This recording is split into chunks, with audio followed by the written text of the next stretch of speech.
Hi dear friends, നമ്മളിന്ന് review ചെയ്യാനായിട്ട് പോകുന്നത് Vivo V11 എന്നുള്ള ഒരു മൊബൈൽ ഫോണാണ്. ഒരു വളരെ നല്ല ഒരു മികച്ച ക്വാളിറ്റിയിൽ ഒരുപാട് ഫീച്ചറുകളുള്ള ഒരു മൊബൈൽ ഫോൺ തന്നെയാണ് Vivo V11 എന്നുള്ള ഈ ഒരു മൊബൈൽ ഫോൺ നമ്മുടെ കയ്യിലുണ്ടത്. ഇത് നമുക്ക് റിവ്യൂ ചെയ്യാനായിട്ട് തന്നിട്ടുള്ളത് SAFA മൊബൈൽസ് ആണ്. നിങ്ങൾക്ക് മൊബൈൽ ഫോൺ പർച്ചേസ് ചെയ്യാനും മൊബൈൽ ഫോണുമായി ബന്ധപ്പെട്ട എന്ത് കാര്യങ്ങൾക്കും നിങ്ങൾക്ക് അവരെ കോൺടാക്ട് ചെയ്യാനുള്ള നമ്പർ ഞാൻ എൻ്റെ വീഡിയോക്ക് താഴെ കമൻറ്റിൽ പിൻ ചെയ്ത് വെച്ചിട്ടുണ്ട്. അപ്പോൾ കൂടുതലായിട്ടൊന്നും പറയുന്നില്ല. ഒരു മൊബൈൽ ഫോൺ രംഗത്ത് ഒരു വലിയൊരു മാറ്റത്തിൻ്റെ സൃഷ്ടിയാണ്. ഒരുപാട് കമ്പനികൾ ഇപ്പോൾ ഒരുപാട് മൊബൈൽ ഫോണുകൾ ഇറക്കിക്കൊണ്ടിരിക്കുന്നുണ്ട്. അതിൻ്റെ ഭാഗമായിട്ടുള്ള ഒരു മൊബൈൽ ഫോൺ തന്നെയാണ് ഇത്. കുറച്ചായി വന്നിട്ട് എന്നാൽ പോലും ഈ ഒരു മൊബൈൽ ഫോൺ വാങ്ങാതിരിക്കെ അത് നിങ്ങളുടെ ഒരു ഇഷ്ടമാണ്. പക്ഷേ ആ ഒരു മൊബൈൽ ഫോണിനെ കുറിച്ച് ഒരു ഫീച്ചറുകളോ ഒന്നും അറിയാതെ പോകരുത്. അപ്പോൾ ഏതായാലും കൂടുതലായിട്ടൊന്നും പറയുന്നില്ല. എന്തൊക്കെയാണ് ഇതിൻ്റെ ഒരു മൊബൈൽ ഫോണിൻ്റെ കാര്യങ്ങൾ നമുക്ക് നോക്കിയാലോ.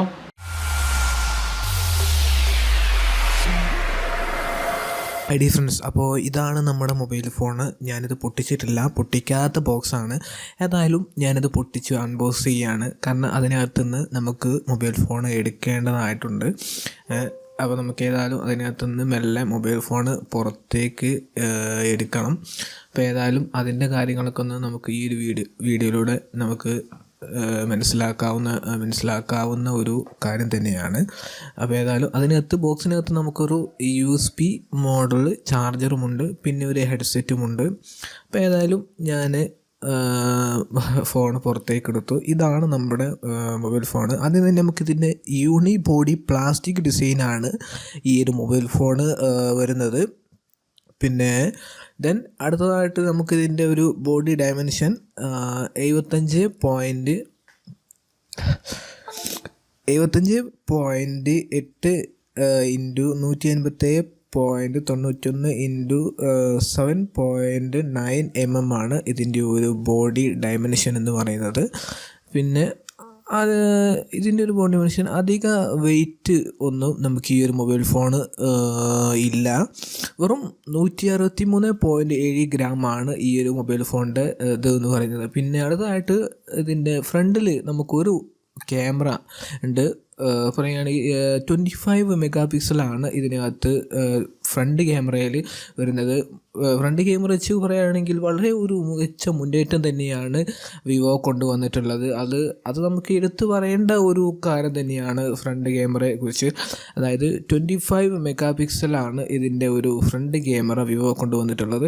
ഇനി ബാക്ക് ക്യാമറയെ കുറിച്ച് പറയുകയാണെങ്കിൽ 2 ക്യാമറയാണ് ബാക്കിൽ വരുന്നത്. ഒന്ന് 16 മെഗാ പിക്സലും 5 മെഗാ പിക്സലാണ് ബാക്കിൽ വരുന്നത്. ബാക്കിലൊക്കെ ഡിസൈൻ നോക്കുകയാണെങ്കിൽ വളരെ മികച്ച ഒരു പെർഫോമൻസ് അല്ലെങ്കിൽ ഒരു ഡിഫറൻസ് കാറ്റഗറിയിൽ തന്നെയാണ്. നമുക്ക് അത് വേണമെന്നുണ്ടെങ്കിൽ നമുക്ക് ഉൾപ്പെടുത്താവുന്നതാണ്. വളരെ മികച്ച ഒരു ക്വാളിറ്റി തന്നെയാണ് വിവോ കൊണ്ടുവന്നിട്ടുള്ളത്. ഇനി ഇതിൻ്റെ ഡിസ്പ്ലേ പരിശോധിക്കുകയാണെന്നുണ്ടെങ്കിൽ സൂപ്പർ അമോൾഡ് ഡിസ്പ്ലേ ആണ് ഇതിന് വരുന്നത്. ഡിസ്പ്ലേയിലൊക്കെ ഒരു നല്ല ക്വാളിറ്റി തന്നെ വിവോ വരുത്തിയിട്ടുണ്ട്. അതിലൊന്നും യാതൊരുവിധ സംശയവുമില്ല. ഇനി നമ്മൾ ബാക്ക് ക്യാമറ എടുത്ത് ഉപയോഗിക്കുന്ന ഒരു ഫോട്ടോ എടുക്കുകയാണെന്നുണ്ടെങ്കിൽ വളരെ മികച്ച ഒരു ക്വാളിറ്റി തന്നെ വിവോ വരുത്തിയിട്ടുണ്ട്. അതിനൊന്നും യാതൊരുവിധ സംശയമില്ല. നമ്മൾ ഫോട്ടോ എടുത്ത് സൂം ചെയ്യുകയാണ് എന്നുണ്ടെങ്കിൽ പോലും അതിനൊക്കെ ഒരു സൂം ചെയ്യുമ്പോൾ അതിൻ്റെ ഒരു ക്വാളിറ്റി നഷ്ടപ്പെടാതെയോ അല്ലെങ്കിൽ ഒരു ക്ലാരിറ്റി നഷ്ടപ്പെടാതെയോ വളരെ മികച്ച ഒരു ഹൈ ക്വാളിറ്റി പെർഫോമൻസിലാണ് വിവോ നമുക്ക് ഈ ഒരു മൊബൈൽ ഫോണിൻ്റെ അകത്തുള്ള എല്ലാ കാര്യങ്ങളും ഫോട്ടോയിലാണെന്നുണ്ടെങ്കിലും ഓരോരോ കാര്യങ്ങൾ നമുക്ക് എടുത്തു പറയേണ്ട എല്ലാ കാര്യത്തിലും വിവോ നമുക്കായിട്ട് കൊണ്ടുവന്നിട്ടുള്ളത്. ക്യാമറ ഫങ്ഷനുകളിലൊക്കെ അവിടെയൊക്കെ ഒരുപാട് ഓപ്ഷൻസുകൾ ഫീച്ചറുകളും സെറ്റിങ്സിലാണെന്നുണ്ടെങ്കിൽ പോലും അവിടെ ഓരോരോ കാര്യങ്ങൾ നമുക്ക് എടുത്തു പറയേണ്ട. എന്നിരുന്നാൽ പോലും അതിനകത്തൊക്കെ ഒരുപാട് ഫീച്ചറുകളാണ് ക്യാമറക്കകത്ത് ഉള്ളത്. എനിക്ക് തോന്നുന്നു ഇത് ഇപ്പോഴത്തെ അധികം ഫോണിലില്ല. എന്നാൽ പോലും ഇത് വലിയൊരു മുന്നേറ്റം തന്നെയായിട്ട് നമുക്ക് വേണമെന്നുണ്ടെങ്കിൽ ഈ ഒരു കാര്യത്തിനൊക്കെ കുറിച്ച് നമുക്ക് വേണമെന്നുണ്ടെങ്കിൽ ഉൾപ്പെടുത്താവുന്നതാണ്. അപ്പോൾ നിങ്ങൾക്ക് ഏകദേശമൊക്കെ മനസ്സിലായല്ലോ ഇതിനെക്കുറിച്ച്. ഒരു ക്യാമറ സൂം ചെയ്യുകയാണ് എന്നുണ്ടെങ്കിൽ പോലും അത് നമ്മൾ ഫോട്ടോ എടുത്തു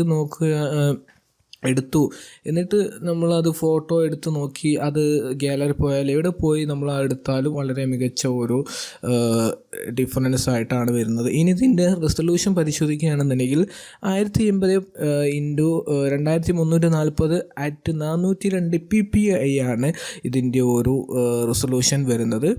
അപ്പോൾ ഏകദേശം ഒരു ഇത് തന്നെയാണ് വരുന്നത്. പിന്നെ ഇതിൻ്റെ processor MediaTek P60 octa core 2.0 GHz പ്രൊസസ്സറാണ് ഇതിന് വരുന്നത്.